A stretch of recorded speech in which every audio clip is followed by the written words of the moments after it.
In the beginning, the Appalachian Mountains were grander than any the continent has boasted since. So long has nature been at work on the great Smoky Mountains that you might imagine perfection has been achieved. But perfection in nature is not to be perceived in a finished product, for none exists. The forces of change and alteration and transformation are forever at work here in the great Smoky Mountains, as indeed within us all.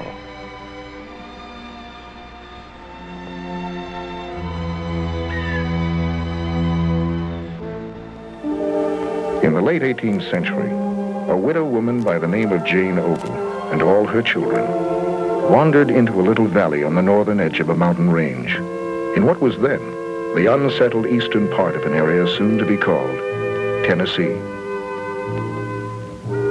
Upon arriving, she fashioned a rough house out of the abundant forest timber nearby, cleared a small plot of land to grow food for her family, and erected a barn to store the food she had grown. Being a poor woman and having recently lost her husband, Jane was looking for a place to build a new life without the encumbrances of the New World society. Upon completion of her house and barn, that was all she thought she'd achieved.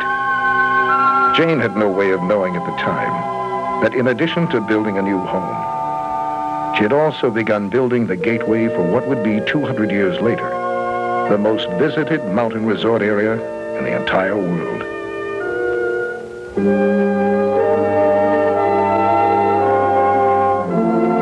Jane Ogle had commenced building Gatlinburg, Tennessee, the magnificent entrance to the Great Smoky Mountains National Park. I think you can sum up the history of Gatlinburg into three pivotal events that's happened over time.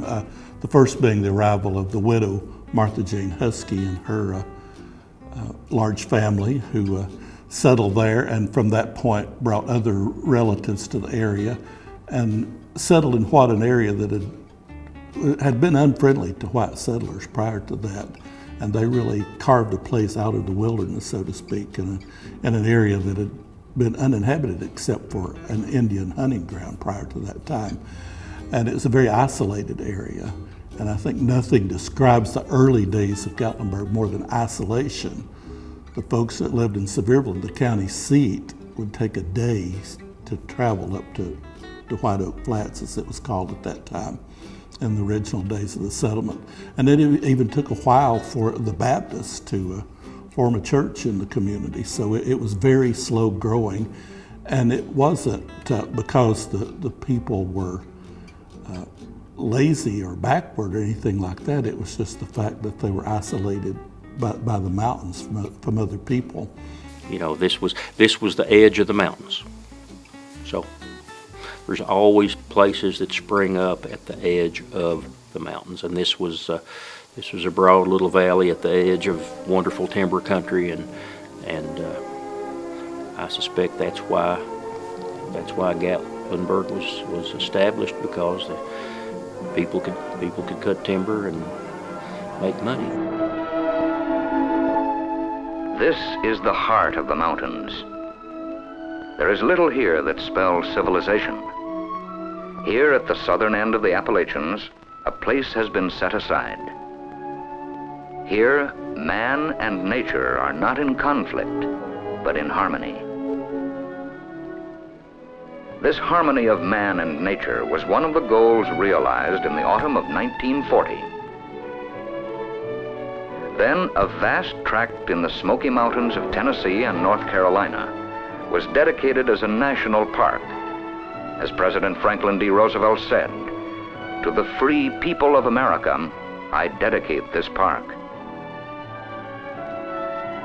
This is the Great Smoky Mountain National Park.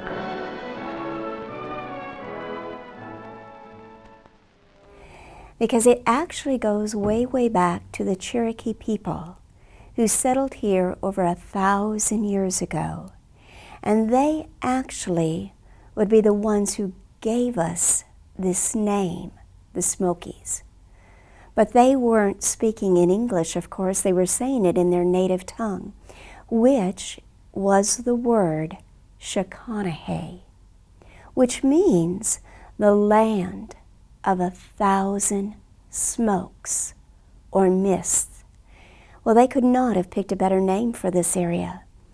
When you and I come to the Smokies, you're coming to an area that is 95% trees. And for every square mile of trees every day, there is over 1 million gallons of moisture released off of the trees. This is what causes the smoke or the mist. It's the natural water vapor coming off the trees. The Smoky Mountains are the stories of the Eastern Cherokee whose soul has never died, and of the backcountry settlers who live on the brink of yesterday and tomorrow. The Smoky Mountains are a composition of endless themes and variations, changing with every season, with every month, in every cove and hollow, on every summit, with every pair of eyes that sees them.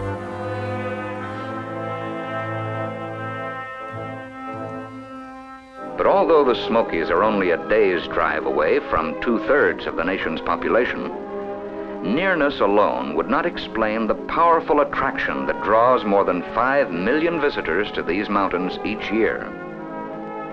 Certainly, Great Smoky Mountains National Park must have a wide range of attractions and facilities to draw such a large number of visitors. Just what is it they find here? Several generations passed, and as a new generation would come, they would settle out on land grants a little further from where Martha Jane had settled there in White Oak Flats and Cartertown and Sugarlands, and different communities grew up around that nucleus of the Ogle family right there in Gatlinburg, or White Oak Flats as it was called at that time. And that's the way it remained until the 1850s, when a gentleman named Radford Gatlin came and really stirred up the pot. I find it amusing that the man for whom the town was eventually named was probably the biggest scoundrel that ever lived in the area. He was at least the most unpopular man that ever lived in the town. I can say that for sure. And the story of how the town received the name of Gatlinburg goes back to the fact that Radford Gatlin had built a general store, and it was in competition to the Ogle store that was in town. And Radford C. Gatlin was a preacher. Of course, in those days, that didn't require going to formal seminary, and he had very much antagonized a lot of people in the Paw Paw Holler area, and even among his own congregation. So it was said he was kicked out of the church, but he had a land grant, a soldier's land grant in this area. When he came to town, he also brought with him a black slave, which was, at the time, very unpopular, especially in this immediate area of White Oak Flats, because the vast majority of the people here did not support slavery. Well, he comes here and he opens up the second general store in town, and he and the Ogles have a lot of disagreements. Again, he was disliked, and in 1860, he decides he's going to talk to the postmaster at the time of White Oak Flats, and he's going to offer Mr. Reagan a portion of his little general store to be used as the post office, or the little postal station, as they were called back then. And so the mail originally is going to have to come to Gatlin's store, because the little postal station is in his store. And so, being one of the few Germans in the area, Radford Gatlin says, why don't we use the term Burg, since that means town or village in German. And in no time at all, it became one word, Gatlinburg. Things settled down after Gatlin left and the Civil War ended. Very little action during the Civil War, even though it was a very hard time for the people up there because of the isolation and the lack of food, and all the men folk were away from home, and it was a very hard time. And there was a little skirmish called the Battle of Berg Hill that took place when the Thomas Legion was encamped there in Gatlinburg for a little while, but nothing major in that as far as that goes. But as the years passed, Reconstruction was hardly even known in Gatlinburg. There just wasn't that much reconstruction to be done. They had not lost anything as far as buildings go from armies and that sort of thing. So they just went back to their farms. And then there was this vigilante group that was formed in Sevier County called the Whitecaps. And even though they reigned terror throughout the county, there was very little action with the Whitecaps in Gatlinburg as well. Again, I think isolation played a part into that.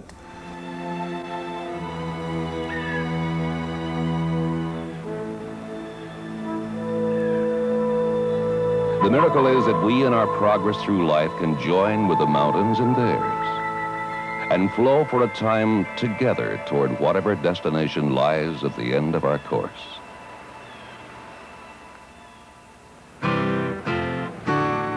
Welcome to the Great Smoky Mountains. And on behalf of a lot of fine people, welcome to Gatlinburg, Tennessee.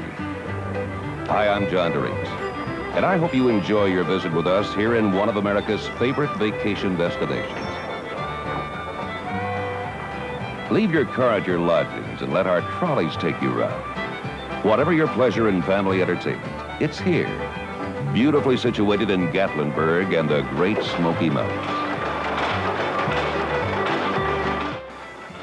The movement just swelled, and then when FDR came in 33, and they were looking for public works projects, they refocused on things like this. They announced the park not long after FDR came in. It took years for it to be developed, and then they had a big dedication when Roosevelt himself came to dedicate the park. Oh, I think a lot of the good things in Gatlinburg go back to Pi Beta Phi, because this was an extremely isolated area.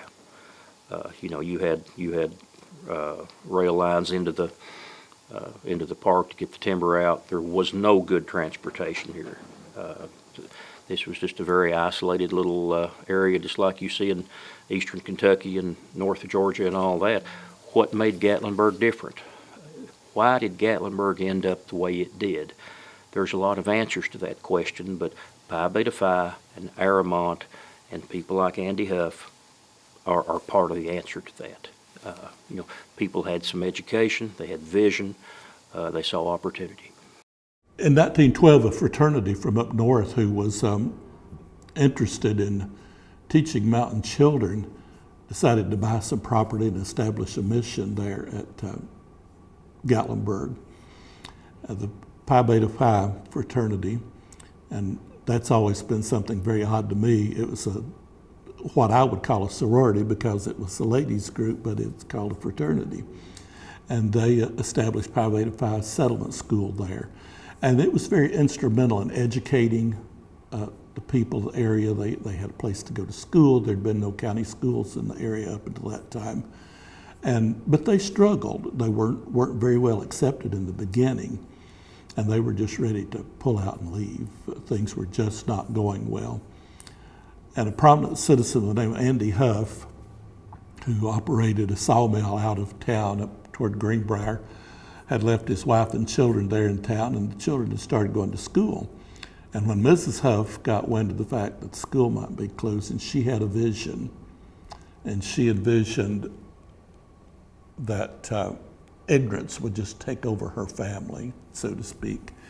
And the next day she got word up to her husband, Andy Huff, that he had to come and do something to save that school for her children. She didn't want her children and her friends and neighbors to grow up in ignorance with no opportunity of an education. Well, she saved the day for the school. From that, Andy Huff went out to some other prominent people in the area, the Whaley, Steve Whaley, and several other people. And keep in mind, this was before Gatlinburg became a tourist town, and there wasn't a lot of money. But some people like Andy Huff, who had made some money in the lumber business, and Steve Whaley and others were able to make enough money till they could come up with something in order to save the school, and they did. But being here and knowing what the conditions were for the mountain people, they had no income. And when the Pie-Fies came, that school came, they came in 1912, and they taught, a lot of the mountain people, like women already knew how to weave, of course, but they taught them new patterns and new things. And the men they took up the weaving of the baskets or making furniture. But the difference was they had a market for it, through the Pie-Fies. So for the first time, the mountain people had an income. See, before they couldn't. And I remember my husband said while they were here, and I relayed the message to them, that he felt that the coming of the Pie-Fies was more important to this area than the establishment of the park.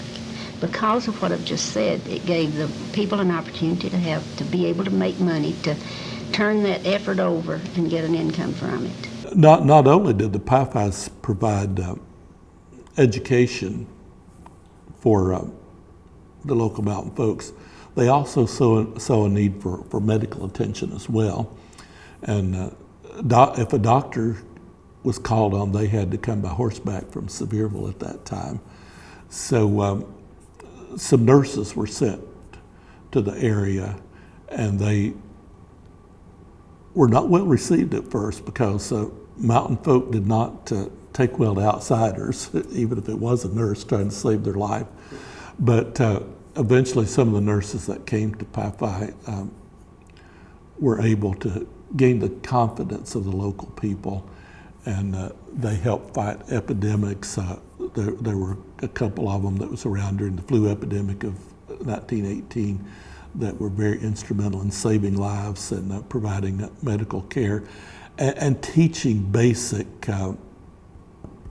health and well-being to the mountain folks. So it was a very pivotal thing, that was part of the overall education that they provided, the book learning as well as how to take care of yourself. And there were instances where these nurses would go out and where a family just kept being sick, and then they would discover that the reason they were being sick, they were getting their drinking water just a little bit below where they had their outdoor toilet, and things like that were done out of just lack of education. So it all worked together to make for a better living environment.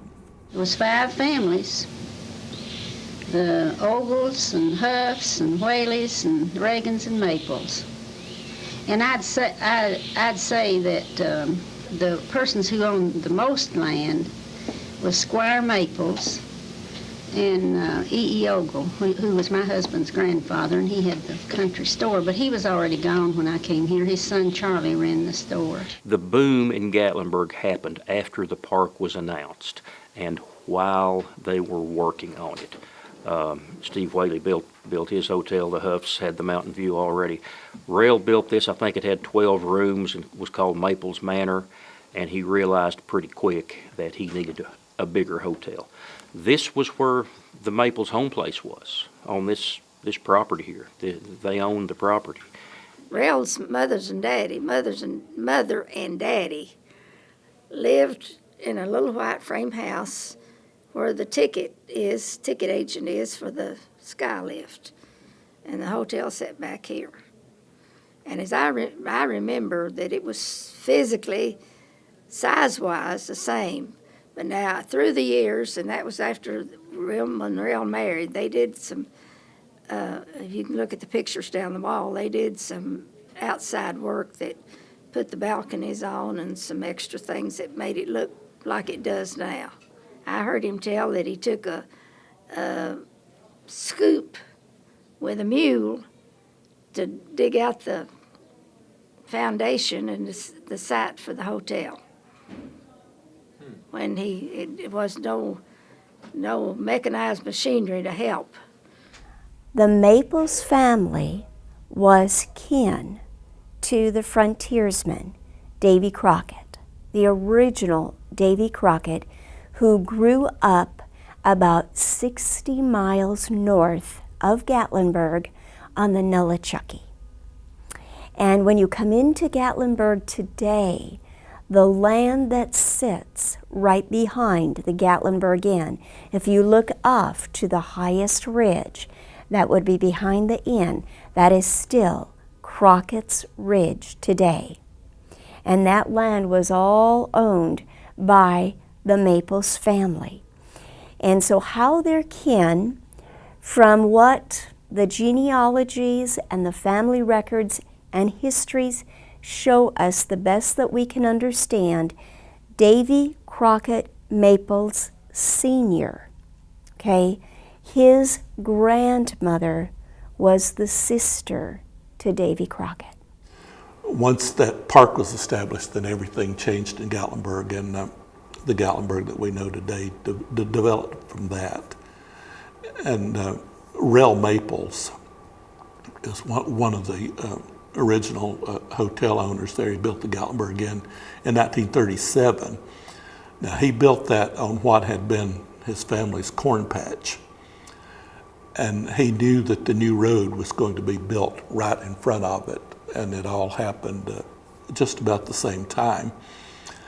And he, like Steve Whaley and Andy Huff, served 3 hot meals a day, the hotel, and they were renowned for their food and their hospitality, their mountain hospitality. And these hotel owners did not hire outsiders to work. They worked hard. They worked alongside of the few hired hands that they had to establish a business. If you walk in the Gatlinburg Inn today, which is the only survivor of the original 4 hotels that I mentioned, you'll see photographs hanging on the wall of their proud heritage. There's a huge painting of Crockett Maples, who is a legendary figure in the lore of Smoky Mountains, and he was actually the grandfather of Rel Maples. And he was on a trip across the Smoky Mountains just to help out a man that he didn't even know find his way over to Cherokee, and was caught in a blinding snowstorm. And he went snowblind and was unable to make it back throughout the night, and he crawled in a log to protect himself from the snow, but his legs were hanging outside the log and were frostbitten. Well, when he managed to make his way to the nearest cabin the next day, it was obvious that his legs were frostbitten and were going to have to be amputated. So there was a crude surgery done with using only moonshine for anesthesia there in the shed behind the house, and both of his legs were amputated, and there's very little hope for his survival. But he did live 45 more years after that. Now, when Crockett Maples got well enough, he cut his own wood and built him a set of legs, and he learned to walk quite well with those. And eventually his first wife died, leaving him with a large family of around 10 children, I think it was. He married a younger woman and had another set of children about the same size. So he lived quite a long life like that. He became a mail carrier, as did his son, Crockett Jr., and it was from those 2 Crocketts that Rel Maples was descended. If you start with the very, very first maple coming into this area that there's record of, was William A. Maple, who had the store out at Banner. Okay, first one here. His son, David Crockett Maple Sr., okay, he has 2 sons, David Crockett Maple Jr. and Isaac Maple, okay? And Isaac Maple is the father to Hattie Maple. And David Crockett Maple Sr. is the grandpa to Rel Maples. Rel Maples' father was David Maples, Jr. Well, Rel was a different kind of person, I guess. Maybe that's not the way I should say it, but he is different than a lot of people that I knew growing up. He was a businessman and knew how to do things that had to be done. Rel was good to Wilma. He was good to us, and he had a personality that wouldn't quit. And Mr. Maples, that's all I could call him because I didn't know him except as a boss. In a time or two, he brought the ones who worked here and took me and the girl who lived with me over there out to dinner, but I didn't think anything about that. And there was never any indication that he never showed any interest. But I got a letter from him out of a clear sky asking me to marry him. He was older than me. He was 48 years older. He had a living ex-wife. He had 2 grown boys. And I was an old 30-year-old old maid. But I did an awful lot of praying about it. And it was a wonderful marriage. We were married 31 and a half years, and it was a wonderful marriage. You see images of celebrities that have visited Gatlinburg and stayed at the inn over the years. Tennessee Ernie Ford, Liberace, Lady Bird Johnson, and others who have stayed there at different times. So if there's any place in Gatlinburg that you can sort of step back into time, it's the Gatlinburg Inn. And perhaps one of the most intriguing stories to locals is the fact that one of our state songs was written there in room 388 of the Hotel Rocky Top back in the 1970s, I think it was.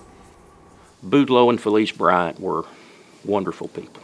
They were songwriters, a husband and wife songwriting team that lived in Nashville. They and a lot of the Nashville musicians loved to come to Gatlinburg. You have to remember there wasn't good airplane service out of Berryfield in Nashville then. There weren't many places to go. These were the closest mountains, and people would come up here with regularity from Nashville. We had people here, as we mentioned, Carl Smith, June Carter. We had Brenda Lee, Roy Acuff, Tennessee Ernie Ford, Ferlin Husky, Webb Pierce. Webb Pierce would pull in that big Bonneville convertible he had with silver dollars and park in the parking lot and warn, yeah, Webb Pierce is at the Gatlinburg Inn, you know. Webb Pierce is big at one point in time. He and Carl Smith were basically the successors to Hank Williams in the 1950s. They loved coming up here. I remember meeting them up here when I was 10, 12 years old. They drove a Mercedes. Nobody else drove a Mercedes then. Of course, they could afford to because they had written most of the Everly Brothers hits. So many big songs. Love Hurts, All I Have to Do Is Dream. Very nice people. Wilma and Rel really liked them. In August of 1967, the Bryants came up and they were given room 388. They'd come up here and write songs and relax and enjoy each other, and they were working on a project for Archie Campbell. And I said to Boudleaux, I said, I'm sick of this. I'm getting arthritic. I said, I think I'm growing gray hairs on this project. I said, let's write something happy, up. And Boudleaux always believed in, he had tunnel vision. Zero in on a thing, get that target the heck out of the way, and get on with it. Well, as you can tell interviewing me, that I scatter in a hurry. And so I'm scattering real big here. And I said, no, I can't do another thing on this Golden Years project. I need something up and happy. And so he knew that when I was hit with a case of the dumps, he couldn't cut through it. So he went along with it. And he started it. He even titled it. And in about 10 minutes, we were through with it. And he says, now can we get on with the rest of this job? And then he proceeds to forget all about it. I had high hopes for it. Intuition, I guess. Sonny and Bobby Osborne called up and said, we have a session coming up.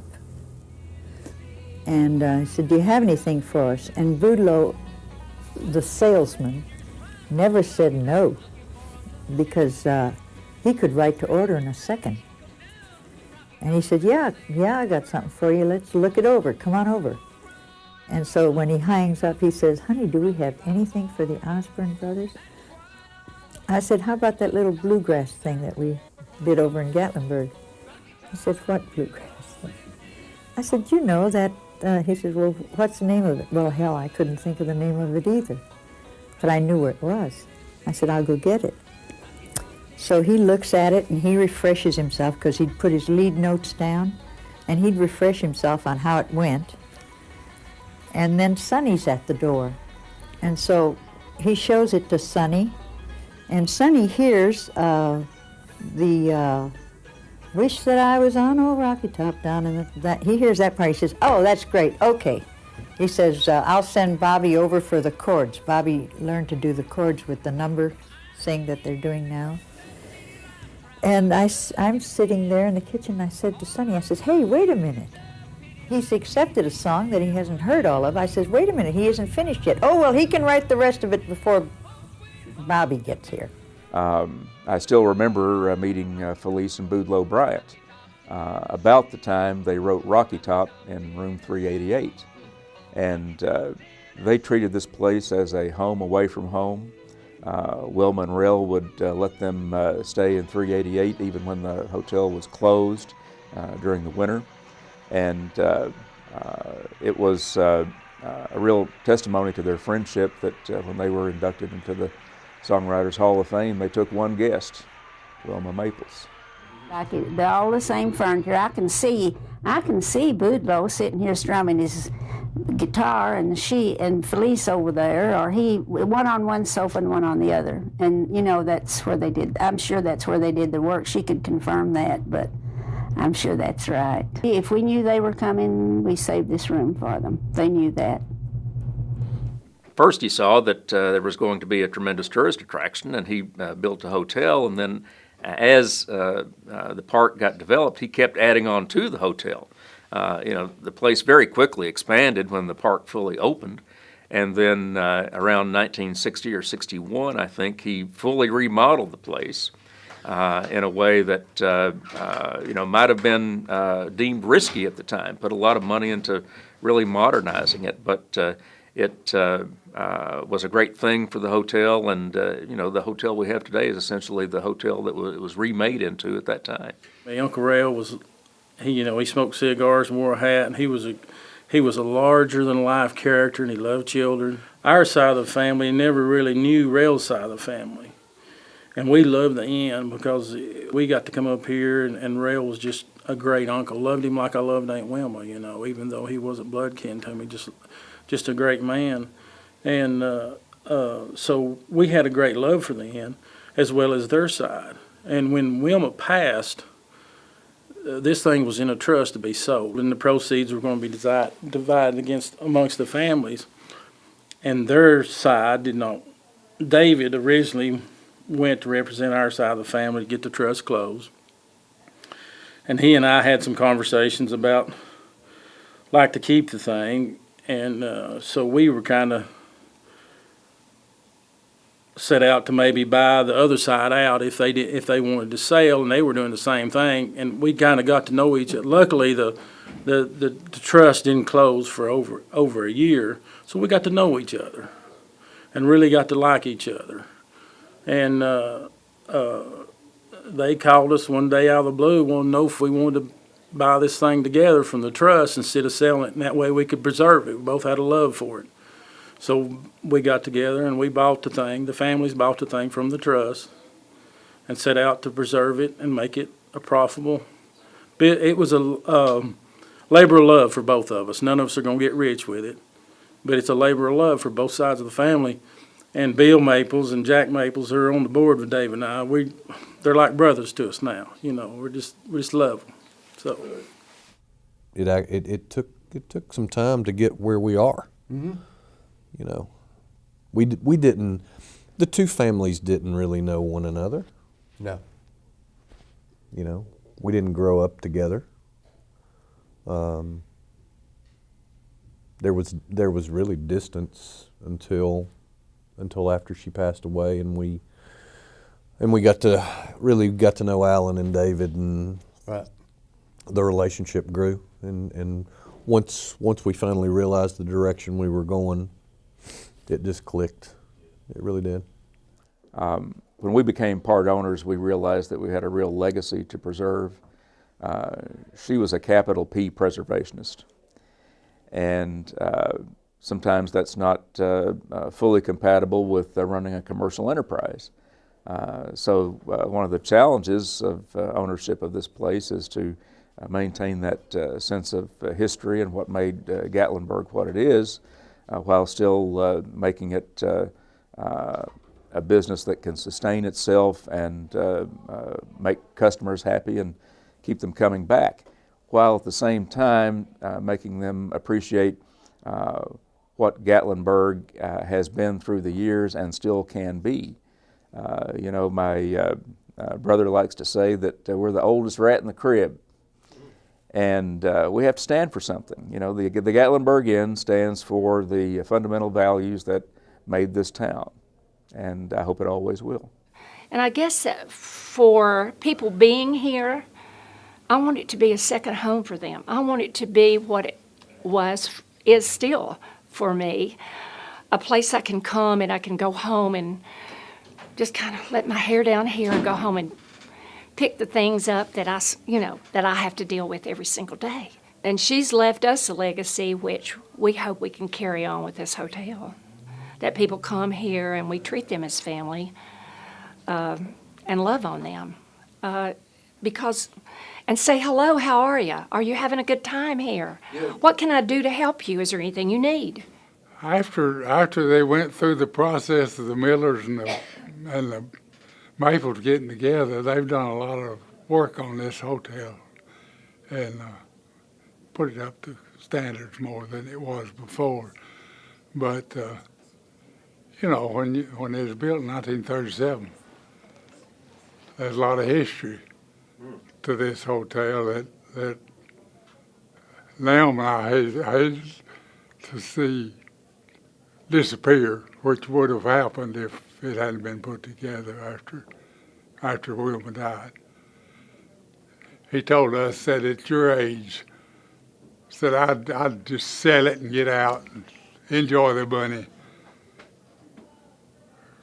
for however many years you got left. And we started home. And I told him, I said, he don't understand how we operate. So I told her, I said, we never have operated that way, and I don't think we ought to start. If there's any way we can take our part and help put this back together, then we need to do that. So that's what we did. And it's just kind of interesting what happened. Actually, we had heard, through our connections in the hotel industry, there was actually a pretty big hotelier out of the Knoxville area that was looking at the property. And actually, I believe, talking with the estate and with the ownership about trying to buy the property. But we knew what his intentions were to knock the hotel down and come back and build a new hotel and, some additional retail, and obviously try to do something profitable for him, based on what he had to pay for the property, which was a worry to me, because I thought, and I think a lot of people in Gatlinburg thought that losing the Gatlinburg Inn would be, just a terrible thing. And we'd already lost the Mountain View, which was another historic hotel, and that was obviously a big tragedy in Gatlinburg. And certainly I think losing the Gatlinburg Inn would have been another one. And not just because it was an old hotel, it's got so much character, so much history. Here, it's not just an average hotel sitting on the side of the road that's been here for 75 years. It is architecturally, it's very unique, historically, and the things that have happened here, and obviously the people that have stayed here, songs that have been written here. It was, it would be awful if Gatlinburg lost this property. The place reflects the character of the place around it, of the Smokies and its people. Natural materials, natural surroundings. We've got local staff that really buy into the place. They feel, I think, a sense of ownership of it. And I think people in Gatlinburg generally feel a link to the place because it does represent the beginnings of Gatlinburg as a great tourist attraction. We have every guest registration book except the very first one from 1937 to 1939. We have the names, and we have when they stayed here and the room number. We don't have addresses, so you have to have a pretty good working knowledge of history to be able to recognize names, and sometimes you have to deduce who people are or research and say, was it really them? Herbert Hoover stayed here. I think that was President Hoover, but we're not certain. But we have, starting in the 30s, Duncan Hines. Most people think Duncan Hines is a cake mix, but they don't know the real story. He had adventures in good eating and these books he wrote, and they were guides for people traveling, and he gave this place a great review in 1940. It's mentioned in his book. Kurt Vonnegut stayed here at the end of World War II. He was living in Knoxville. He was in the military. Those of you who don't know, he wrote Slaughterhouse-Five, and a great author. Coming on up, Carl Smith and June Carter spent their honeymoon here. Now, June Carter was later married to Johnny Cash, but Carl Smith was Carlene's father. Liberace. Liberace played out at the theater in the late 50s. I think tickets were $3 and $5 to see him. Aunt Wilma said he was the nicest man that ever stayed here. The only other person that she just loved as much as Liberace was Pistol Pete Maravich. Aunt Wilma loved him, said he was just a wonderful fellow, and it broke her heart when he died. National Governors Conference in '51 was in Gatlinburg. That's not the Southern Governors Conference. That's not the Republican Governors Conference. That's the National Governors Conference. You had people that they didn't all stay here. They stayed at the Mountain View and the other place in town, a couple of other places, I think. I think we had 11 governors under roof here, including Earl Warren, who was later Chief Justice of the United States, Governor Weatherby from Kentucky, Herman Talmadge from Georgia, who served years in the Senate. It was a big deal. We have put a lot of money in this place over the last 4 years to upgrade it, bring it modern, but keep the feel of the place same.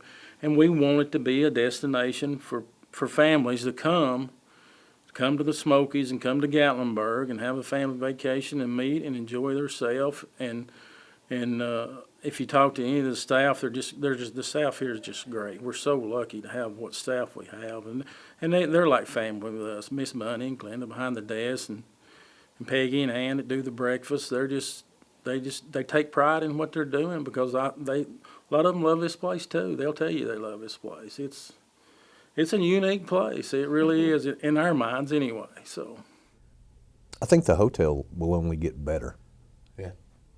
There'll be ongoing things that'll need to be done, but I think all in all, we're seeing some light at the end of the tunnel. I think the growth, the next generation that will be customers here, I think we've created a totally different dynamic that was here before. When we talk about the historic Gatlinburg Inn, we take great pride and have enjoyed being a part of this transition. When you look at the beginning of our contract with the Gatlinburg Inn, the TripAdvisor ratings were in the 30s, and now it's usually top 5 when you look at the 90 hotels in Gatlinburg. At the very beginning, the hotel did not perform that great in revenues, but today it's one of the top producers. In a way, it was kind of like a big bed and breakfast. They lived here, and they had guests. And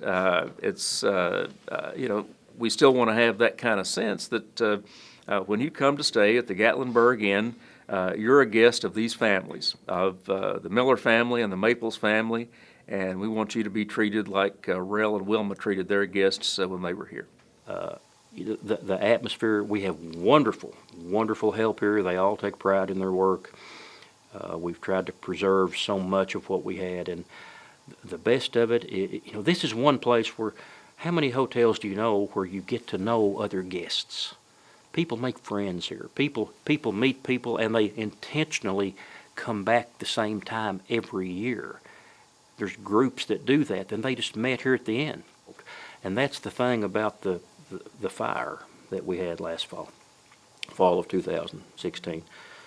If this hotel had burned, and by the grace of God and the Gatlinburg Fire Department, it did not. And we'll be always appreciative of both.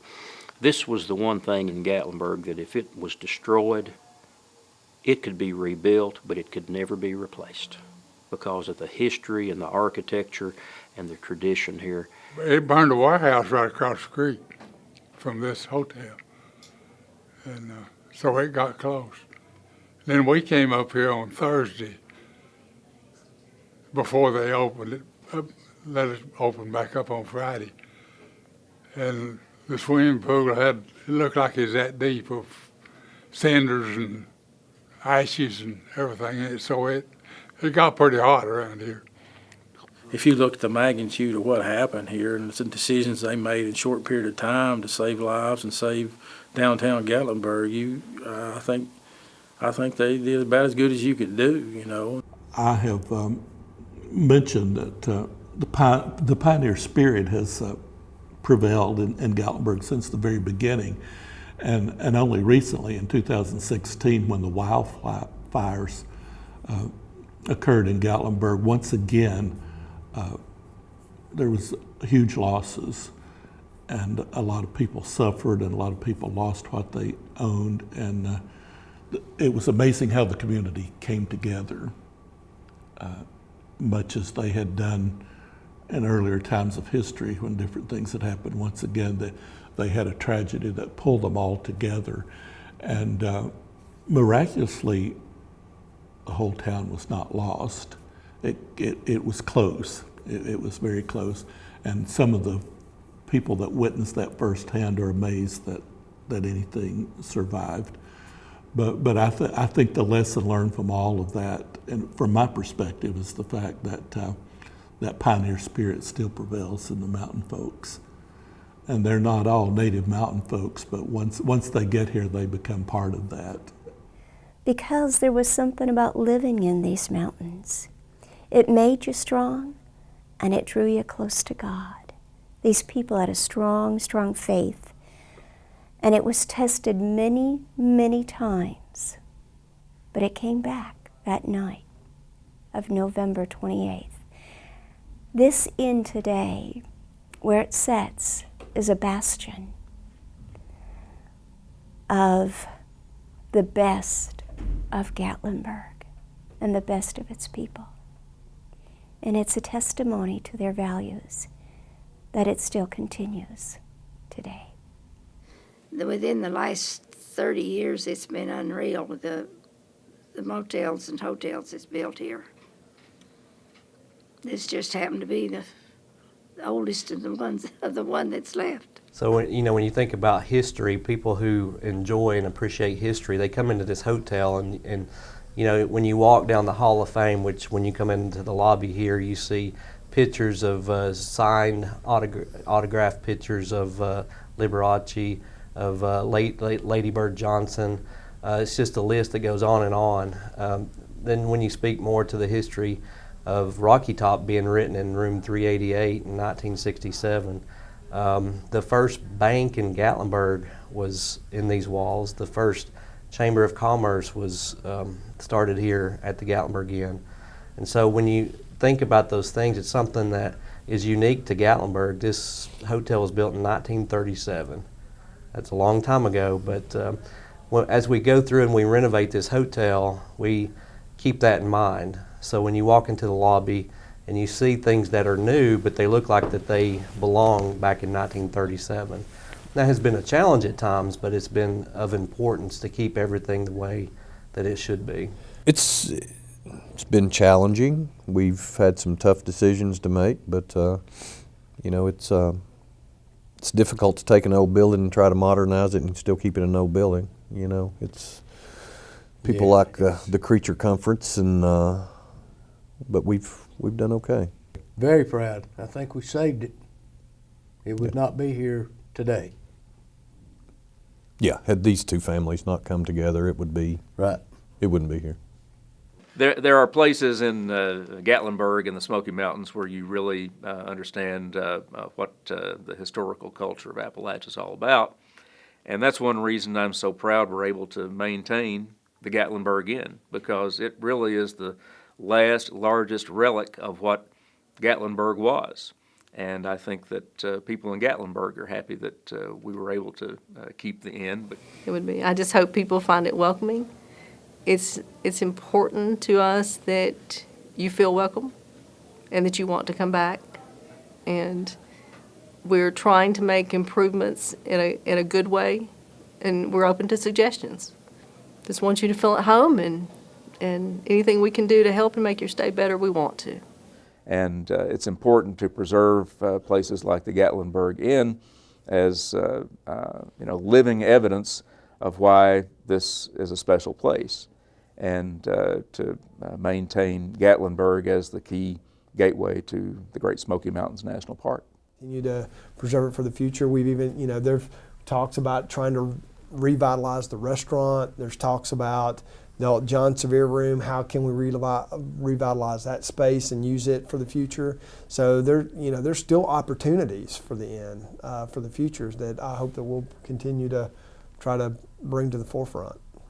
We're going to try to make this hotel always make it better, but always preserve the best of it. Give people enough where they can do something, but don't give them so much where they don't want to do anything. That's basically what Wilma and Rel did with us in this inn. They gave us something that we could do something with, and that's what we're trying to do.